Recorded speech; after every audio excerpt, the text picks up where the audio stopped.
In the criminal justice system of Sri Lanka, the people are represented by several important groups.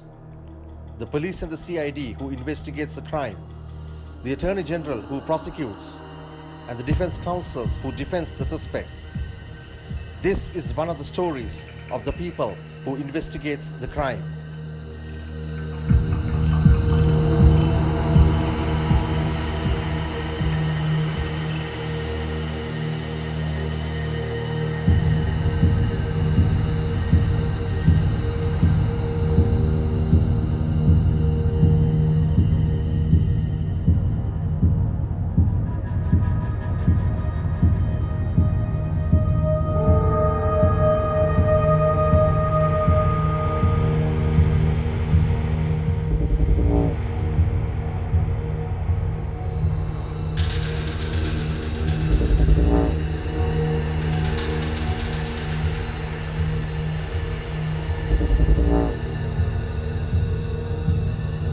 As a senior officer of the CID who was a part of this whole investigation, I want you to walk me through this whole investigation process. But tell me, how did this investigation commenced? What was the commencement point of this investigation? Well, to begin with, PKD Perera and Sandrasagara, who were employed under Alfred Soisa in his irrigation projects, disappeared during their tenure of work, and their relations went looking for them and made complaints to the Anuradhapura police, but they were unable to locate them and their whereabouts were not known. Subsequently, a petition was sent to DIG Mr. Alrik Abegunawardena, who was in charge of the Northern Range, and this petition was referred to the CID for investigation. It was Mr. Tiral Gunatilaka who was in charge of this investigation, referred this to two officers, namely Sergeant Fernando and PC Piasena, who were instructed to proceed to Anuradhapura and try to locate the whereabouts of these two people who were missing, PKD Perera and Sandrasagara. This was in the late 1966, and after almost 2 months or 3 months, they came across a person called Juang Apwami, who was one of the confidants of Alfred Soisa, living in a place called Rambayava on the Anuradhapura-Jaffna road. He knew most of the activities of Alfred Soisa, and he mentioned the fact that a Cambridge car was buried at Kalattayava, and also the fact that a man called Wilson, Elias Vincent, who was responsible for digging the pit to bury the car, was being taken to Odusudan in Kilinochchi, where Alfred Soisa had purchased a new tractor from Browns in Colombo, and they were being taken to Odusudan to be murdered or killed, because they were the people who were aware of the burial of the car. When this information was revealed to Sergeant Fernando, he came and met Mr. Mahendran, ASP Anuradhapura, the same evening and related this information to him. Mr. Mahendran referred this case to his superior officer, Mr. Dhanapala, the SP, and he summoned a conference of the police officers in Anuradhapura the following morning in his office, where they revealed the plan to kill Wilson by Alfred Soisa. And Mr. Dhanapala, the SP, contacted the CID, and Inspector Navaratta Raja and Nalit Delgoda, who was officer in charge of Madhavachia police station, had a discussion, and thereafter the CID summoned a meeting where a team of officers from the CID, headed by Mr. M.K.J. Perera, who was a senior inspector, was detailed to proceed to Anuradhapura. And there, that was the commencement of the whole investigation. Now, Mr. Srinivasan, you gave a nice elaboration as to how this investigation started. Yeah. Now, walk me through the steps, if I may use the term, or the way, or the point, if I may use another word. Where did the breakthrough of this investigation? It was the confession made by Wilson and his name was Piasena, who took part in the digging of the pit to bury the car. That was followed up by the CID, where Vincent was brought to the scene where he is supposed to have buried the car at Kalattayava. At that point, we had the assistance of the irrigation department to get heavy machinery to dig the place up. And when Vincent came to the scene, he found that the whole scene had changed. He couldn't locate it. In the sense, there was a paddy field at that point and a hut constructed. And the irrigation machinery was used to dig the place up, but we did not come across any car that was buried. Obviously, Vincent was brought to the scene at Kalattayava and he was asked to point out the place where he dug the pit, where the car was buried. And the machinery from the irrigation department was used and they started digging all over the place, but they were unable to locate the exact point where the car was buried. At that point, Mr. Navaratna, the inspector, went to Alfred Soita's house and he was arrested and brought to Kalattayava. There he was seated in his car sipping a drink and indicated the exact spot where the car was buried. Shortly after that, machine that was used to dig the pit stumbled on the top of the car and the car was unearthed from that point. Then, of course, Alfred Soita was worried about it and he started sipping his drinks one after the other and he knew the game was up. And from there onwards, the witnesses who were scared to talk about various activities at the scene at Kalattayava came out with all the details as to how PKD Perra was murdered. There was one eyewitness to that was a young boy, about 18 years old, by the name of Jayasena, a schoolboy who had run away from his home and had arrived at the Wadi at Kalattayava towards evening. That was the time when PKD Perra was in the Wadia with Kalu Albert, Willie Bama, and Alfred Soita was in the background. And he was assaulted there, he was given liquor, and after he was seriously injured, he was tied on to a tractor and taken to the nearby paddy field close to a shrub jungle.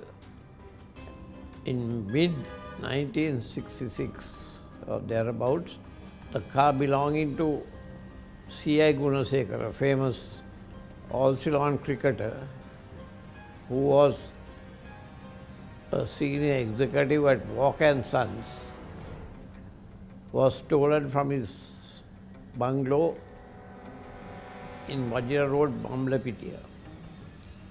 It was a Austin Cambridge car, number 23331.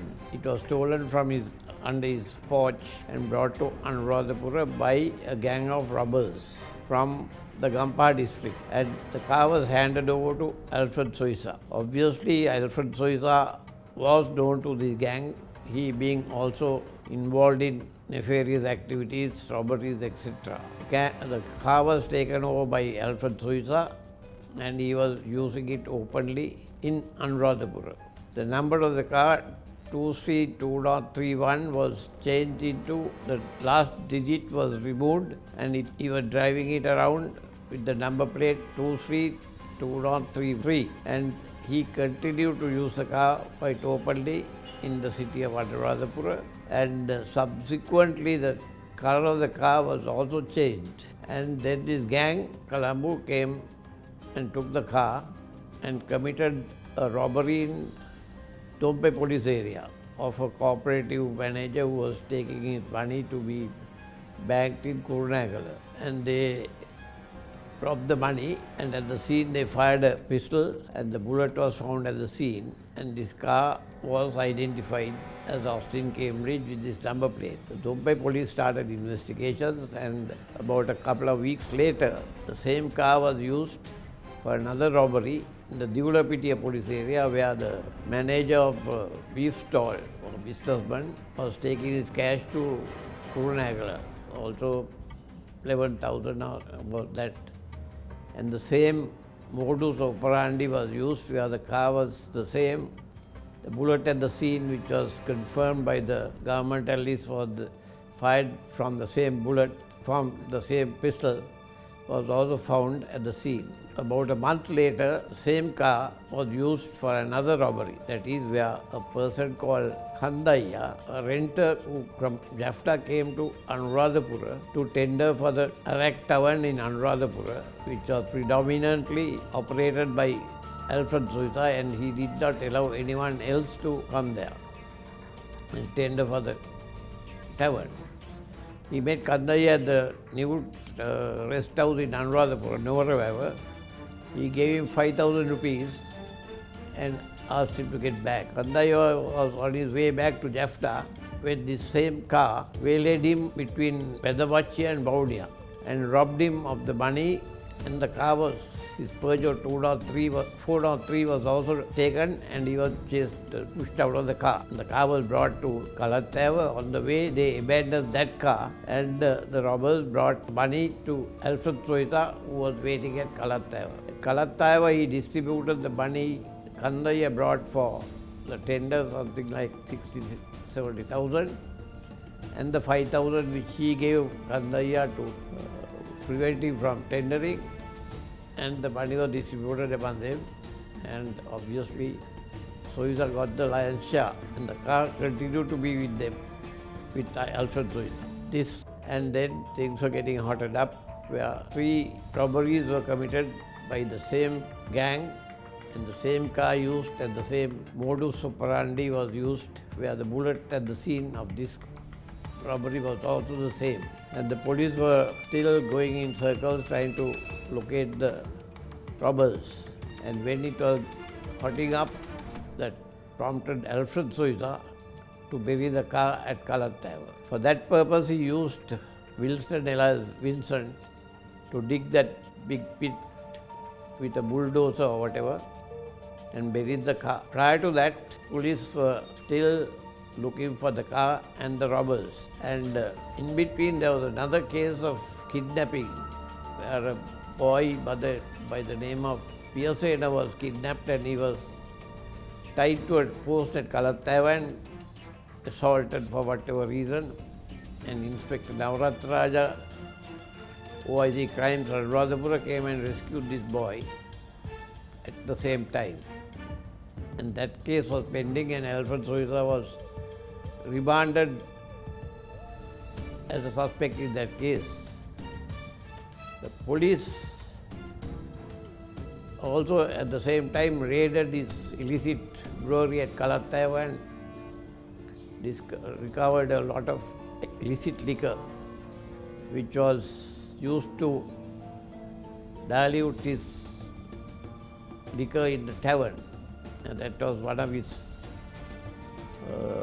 main source of income, in addition to his other contract work in the irrigation department. That's where he got PKD Perra and Chandrasagara, both ex-employees of the irrigation department, to work for him. After the raid of his illicit liquor, by which time both Chandrasagara and PKD Perra left his services, he suspected that this information was given by these two, and he sent several messages, the two of them, to get them back to work. And eventually he was successful in getting a fellow called Ranjit De Silva, who was running the Hollywood bar at Mutual, plus restaurant, which was owned by Alfred Soita. And Ranjit Silva succeeded in getting back PKD Perra and Chandrasagar to work for suicide. And after they came back only, they disappeared, as I related earlier,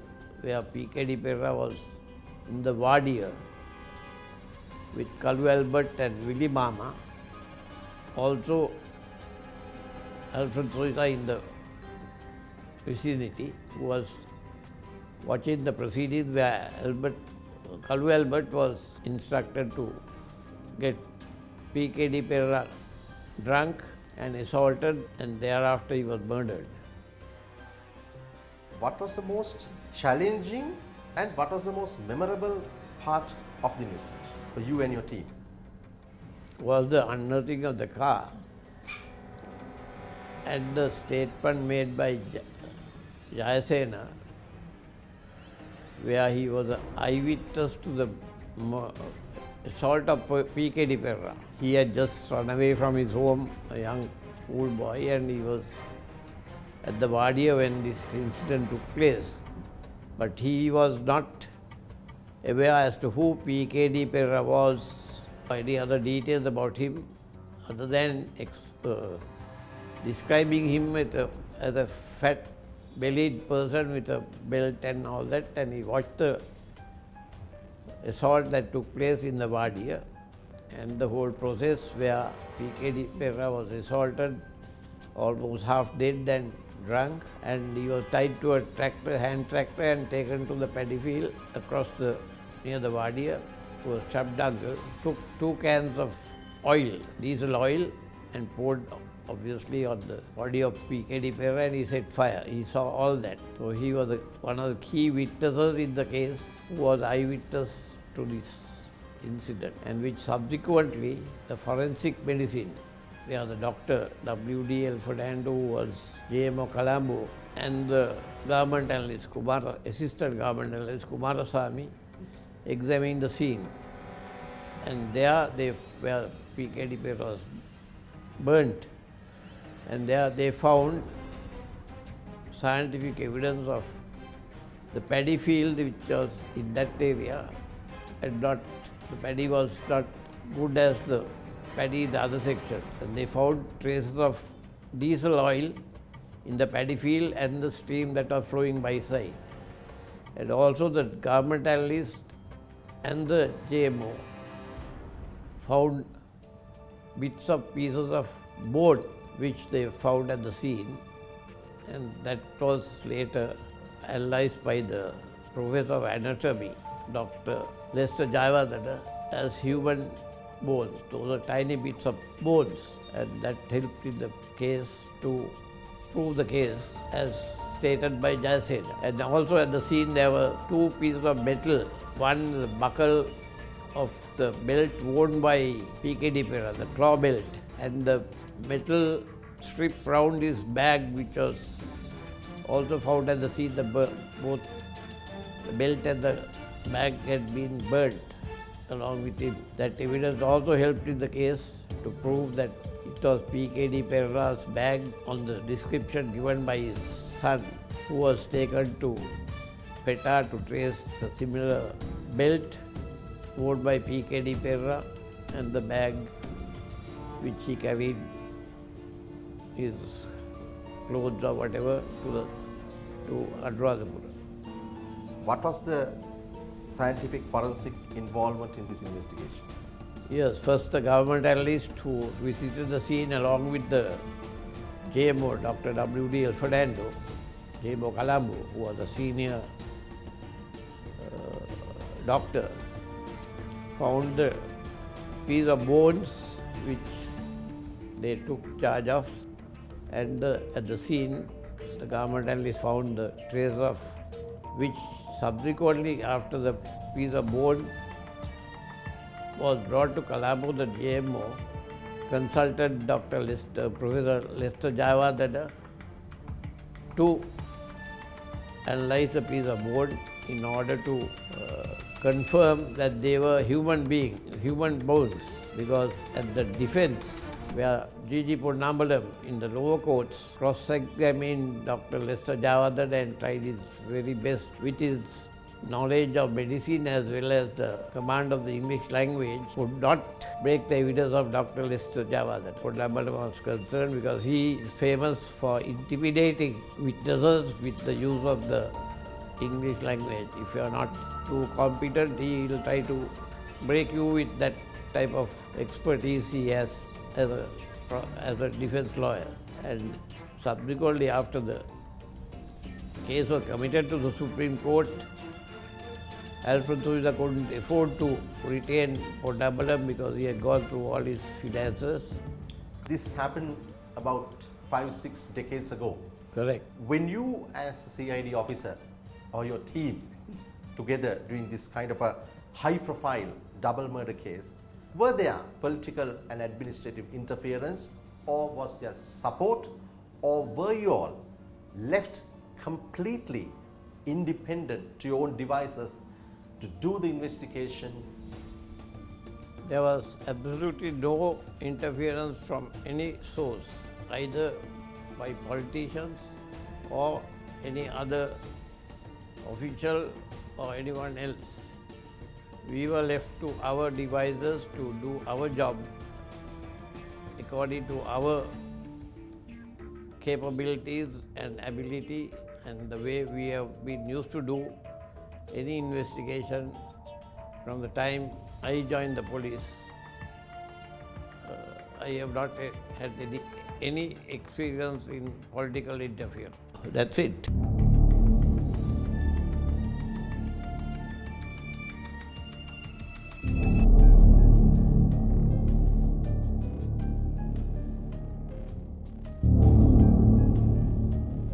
Can you say the same about investigations that are happening in the department you were, or in the Department of Police as a whole? The same integrity is maintained in the present day.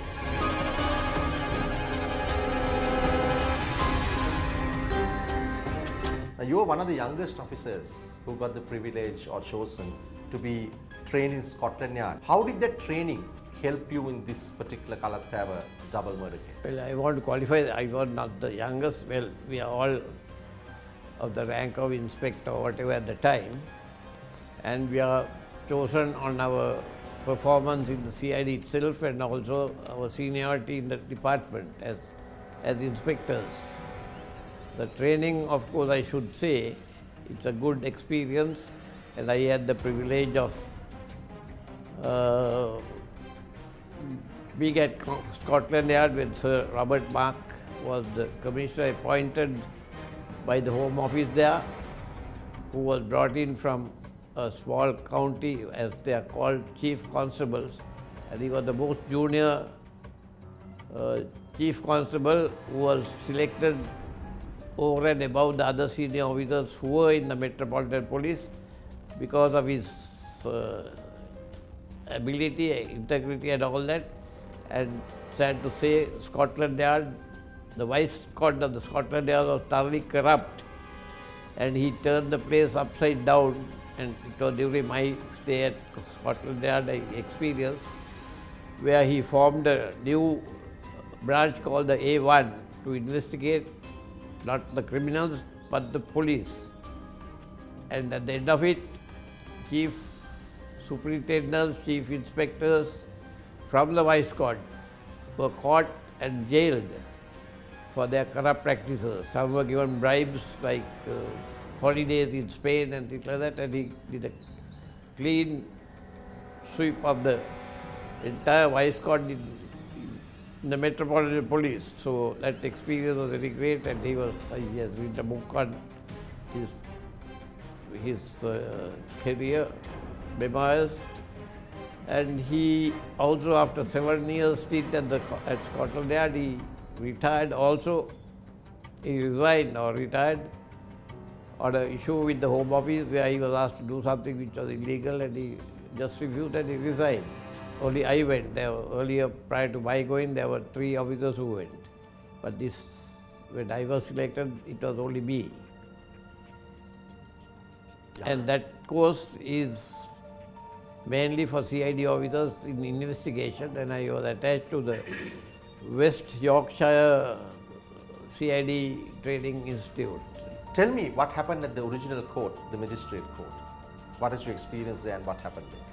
Well, to tell you frankly, normally a state counsel does not appear in the reading of the evidence in the lower courts, but in this particular case, because of its complicated or whatever you call it, and long drawn out investigation, senior state counsel, at that time Crown Counsel, Mr. Dayaperra, and with two others, junior Crown Counsels, appeared for the in leading the evidence in the lower courts, ably assisted by Inspector M.K.J. Pereira, was a senior inspector who was also equally competent as a in the legal aspect and to assist the the Crown Counsel in this case.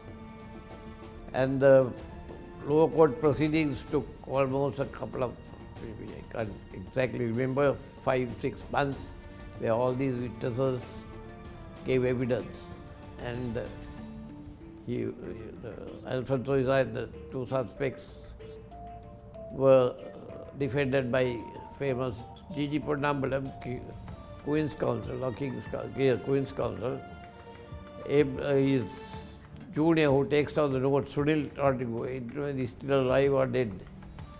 And another lot of lawyers from the local bar there, Anuradhapura. I could offhand tell you the names, but the prosecution, the leading of the evidence was headed by Dayaperra, who retired as a senior state Crown Counsel and later was a prominent lawyer in the unofficial bar, criminal lawyer, and not a colleague of mine but a senior officer in school as well. And so that was it. Then the case was committed to Supreme Courts after the long, and Parinder Ranasinghe was the magistrate at that time who ended up as the Chief Justice. In this trial at the magistrate court and at the Supreme Court, which is the High Court at present, what was the main bone of contention by the defense counsel? Well, they tried their best to break the evidence of Wilson, Elias Vincent, who gave evidence almost a week or two in the box about the burial of the car. And also the other witness was Jayasena, the young boy who was the only witness to the assault on P.K.D. Pereira. Their defense, they were trying to break their evidence, and of course we had to see that they were safe. In fact, Vincent, we had to give them protection as a witness. Only the law is there to protect witnesses. At that time there was no such law. And he was in a colony house of Kanthale. He was kept in hiding, no one knew where he was. But Alfred Soiza had all the power to send his catcher, Ossie Correa, famous excise inspector from Nigambu, who was later like a criminal. He was suspected in the SWRD Bandaranaike shooting, to Vincent's colony house in Kanthale all the way, and in the dead of night, and he managed to escape through the rear door and get lost in the jungles. That was one of the key witnesses. Similarly, Jayasena, unfortunately, is a young boy. He had also to be given protection, and one of our CID officers took him to his village in Karvanal of Ratnapura and got him a job in a small kade. Young boy, and there he was playing with another of his colleagues there in the kade. He threw some fire banner, that fellow got a shot on the head and he died. And this fellow had to be remanded on a murder charge, maybe culpable homicide, not amounting to murder, whatever you call it. Anyway, there was no intention of killing, but this fellow had to be on remand according to the law. So in that context, we had to use our whatever with the AG department to make sure that he was not on remand wherever Alfred Soiza wielded a lot of power. So we had to be shifting him from place to place, from Marga to Bogambara to whatever place where Alfred Soita had no contact with. He was so powerful. And eventually when Jayant Soita came to give evidence in the Supreme Court, he was on remand. And we had no access to him. Any investigation can have loose ends. Of course. There are areas which you all, despite a thorough job, non-interference job, the evidence is not foolproof. Correct. That you might slip, and that can be to the advantage of the defense. Yeah. Were there any points like that in this investigation which you were worried of during this trial process? Only worry was how much Alfred Soita could wield the power over the witnesses and buy over the witnesses, where he attempted. Vincent's body, he may have even killed him through his catches. So concerned and made sure that he had no access to any other witnesses. The other witness was Jayant Soita, who was on remand, where we had no contact with him, but anyway,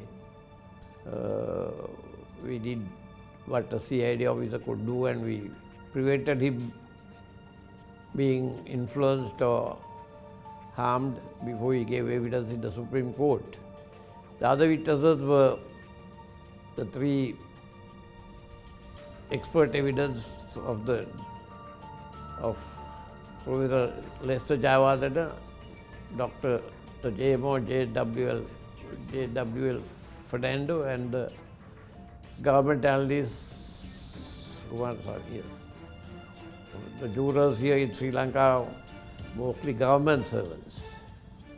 So the selection of jurors, that's a normal, they are about 12 or 15, I think. They come and you can object.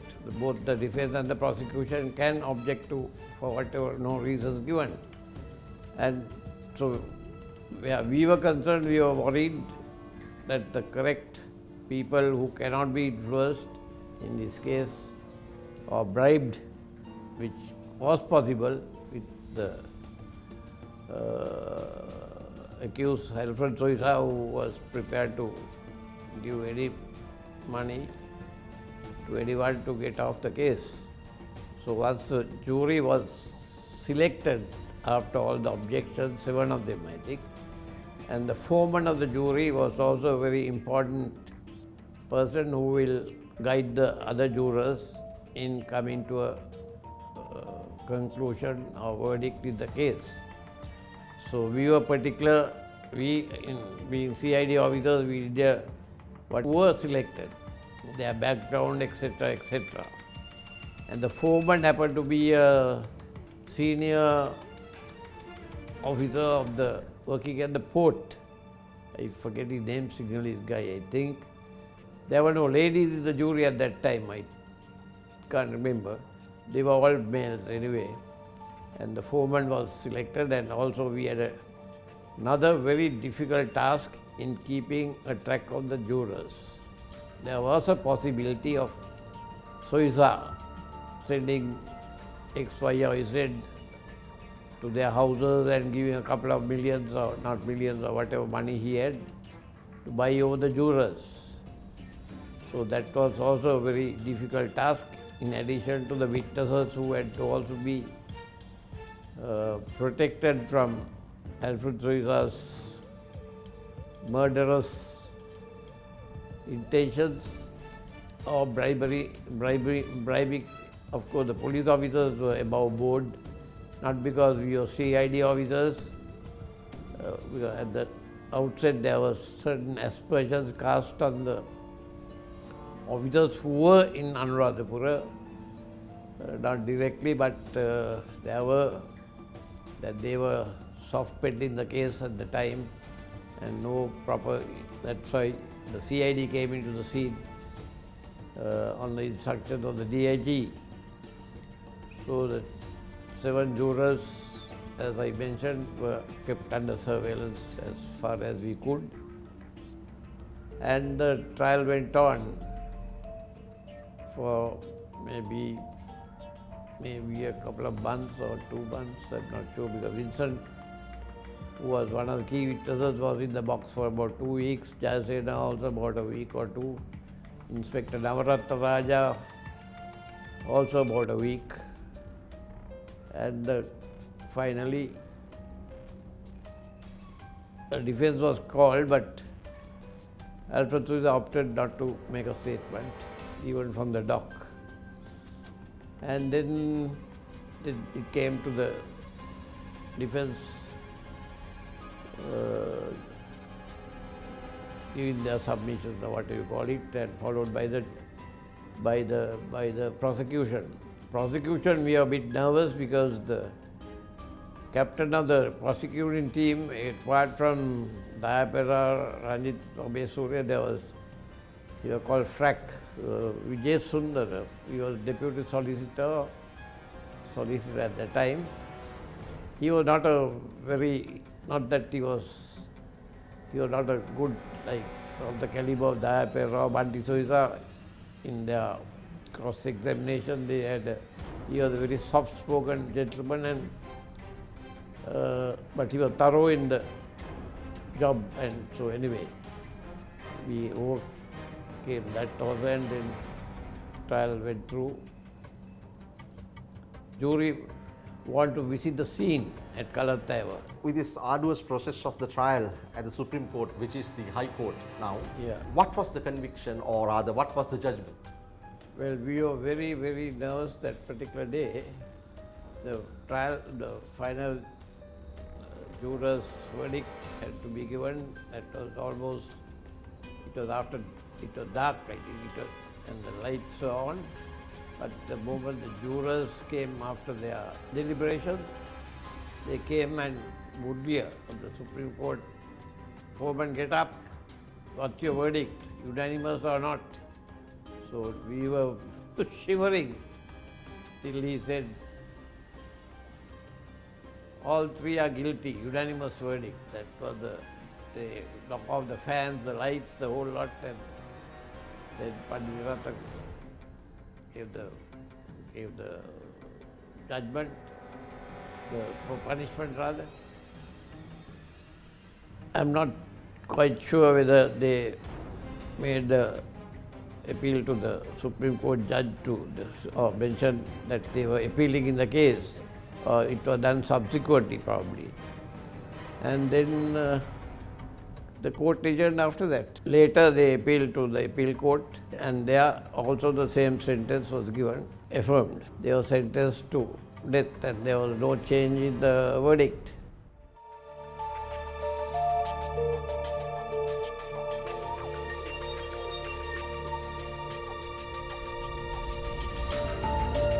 In this context, one would ask the question, at a day and age where investigation process is backed by cutting-edge technology and a large, highly trained police force, how come the speed of investigation and the wheels of justice turns so slow that most cases runs into 10 to 20 years or even more? Yesteryear's crime investigation officers such as Upali Sinaviratna and Navaratna Raja and many others active must be wondering why.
Petition was that Alfred Souza was to be smuggled out of the a magazine or Velikada prison, and he was to be substituted by another person to be hung.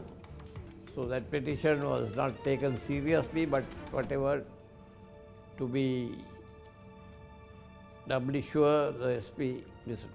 Gudatilaka, requested two of our officers, including me, to go and see whether it was Alfred Soita who was hung and no one else. But we had no access to the gallows, but we had to go to the prison, I think it's Velikada, where the JMO had to certify it was that he was dead, officially dead, medically, or according to its, after hanging. So it was confirmed it was Alfred Soita and no one else who was hung. Prior to that, of course, Kalu Albert was hung, maybe a week before that. And Willie Bama died of natural causes due to old age or whatever in the prisons.